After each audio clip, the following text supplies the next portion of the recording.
আসসালামু আলাইকুম। বিএনপি কথা দিয়েছিল যে ঈদের পরে নির্বাচন ইস্যুতে তারা মাঠে নামবে, তবে এতটা সিস্টেমিক ওয়েতে মাঠে নামবে এটা হয়তো অনেকে আইডিয়া করতে পারেন। এবং আমার কাছে মনে হয়েছে গেল অনেক বছর যাবত আমরা শুনতাম যে ঈদের পরে আন্দোলনটা নিয়ে আমরা মাঠে নামবো। তো এবারও যখন বিএনপি ঈদের আগে এই বক্তব্য দিল তখন অনেকে বিষয়টা নিয়ে ট্রল করলো, এবং কি এনসিপির যারা অনুসারীরা আছেন ফেসবুকে ভালোই কিন্তু বিএনপির বকাবকি করছেন যে আরে এগুলো তো পুরান কথা, কোন ঈদ, বাট এবার দেখেন আসলে কোন ঈদ। তবে মজার বিষয় হচ্ছে দিন শেষে ডক্টর মোহাম্মদ ইউনূসের উপর সার্বিক একটা চাপ তৈরি হচ্ছে। এটা বড়ই কি বলা হয় যে খারাপ সময় অথবা দুঃসংবাদ অথবা বলেন মানে ওনার যে গোল্ডেন এরা চলতেছিল সেটার মধ্যে একটা থমকে দাঁড়ার পর্যায়ে সামনে আসতে যাচ্ছে।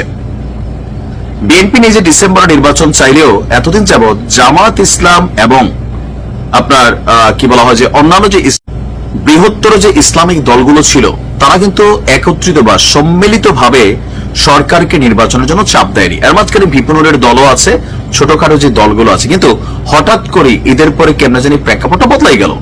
তবে জামাতের নেতাদের বক্তব্যগুলোকে কেউ কেউ ভাবছেন যে কৌশলী, কারণ জামাতের একজন সিনিয়র নেতা, কেন্দ্রীয় নেতাই রেজাউল করিম, তিনি যখন বলছেন যে বছর শেষে এই 2025-এর শেষে জাতীয় নির্বাচন চায় জামাত, তখন প্রশ্ন হচ্ছে যে আসলে ঘটনাটা ঘটছে কি। এর মাঝখানে আবার আমরা দেখছি যে হেফাজত ইসলামের সাথে গতকালকে যে বৈঠকটা হয়েছে সেখান থেকেও ডিসেম্বরে আপনার মানে নির্বাচনের রোড ম্যাপ চায় হেফাজত ইসলাম। আর এই বক্তব্য আমরা হেফাজত ইসলামের কাছ থেকে না পেলেও বিএনপির একজন কেন্দ্রীয় কমিটির নেতা, স্থায়ী কমিটির সদস্য সালাউদ্দিন আহমেদ, তিনি হেফাজতের সাথে বৈঠকের পর একটা ব্রিফ করেছেন। এখন দেখেন খাপে খাপে সব মিলা যাচ্ছে। জামাত নির্বাচন চাই বছরের শেষে, বিএনপি তো পারলে আগস্টে চায়, 5ই আগস্ট। এর মাঝখানে হেফাজত ইসলামও তাদের মানে কোরামের মধ্যে ঢুকে গেছে, ভিপিনুর আগের থেকে রেডি। তো সব মিলাইয়া বাকি আছে কি জাতীয় নাগরিক পার্টি। এখন জাতীয় নাগরিক পার্টি তারা কতটুকু শক্তিশালী, অথবা তারা সরকারকে নির্বাচনের দিকে না নিয়ে সংস্কার প্লাস বাকি যে তাদের দাবি দাওয়াগুলো আছে সেগুলোর পক্ষে কতটুকু শক্তিশালী অবস্থানে রাখতে পারে সেটা দেখার বিষয়। তবে ইশরাকের যে ঘোষণা, বাকিদের যে ঘোষণা, সেই ঘোষণার সামনে জাতীয় নাগরিক পার্টি কতদূর টিকবে।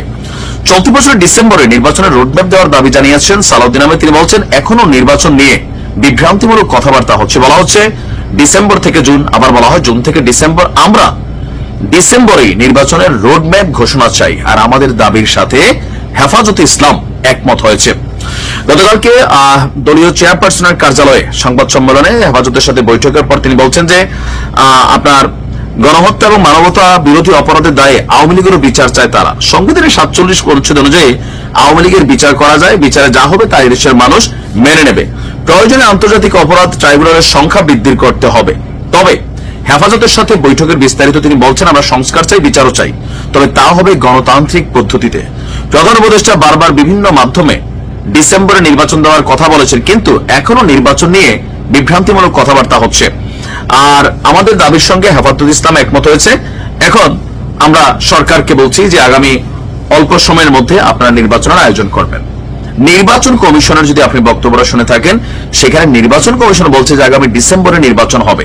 তবে ডক্টর মোহাম্মদ ইউনূসের যে ছোট প্যাকেজের সংস্কার, বড় প্যাকেজের সংস্কারে সরকারের মেয়াদকাল দীর্ঘাও অথবা কি বলে যে শর্টে আসার ইস্যুটা এখন মনে হচ্ছে খুব বেশি দূর যেতে পারবে না, কারণ এটা বাস্তবতা আপনাকে মেনে নিতে হবে। বিএনপি যদি রাজপথে নামে পরিস্থিতি বদলে যাবে, দুইটাই হবে। একটা হবে জাতীয় নাগরিক পার্টির সাথে সংঘর্ষ, অথবা জাতীয় নাগরিক পার্টি ফেসবুকে সক্রিয় থাকবে, রাজপথে এরকম মোকাবেলায় যাবে না, আর যদি যায় এটা সংঘর্ষ অনিবার্য হবে।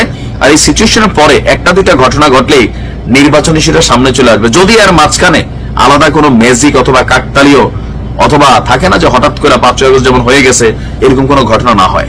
তবে সামনের সময়টা সরকারকে একটু চাপ নিতে হবে, বোঝাই যাচ্ছে। ভালো থাকুন, আসসালামু আলাইকুম।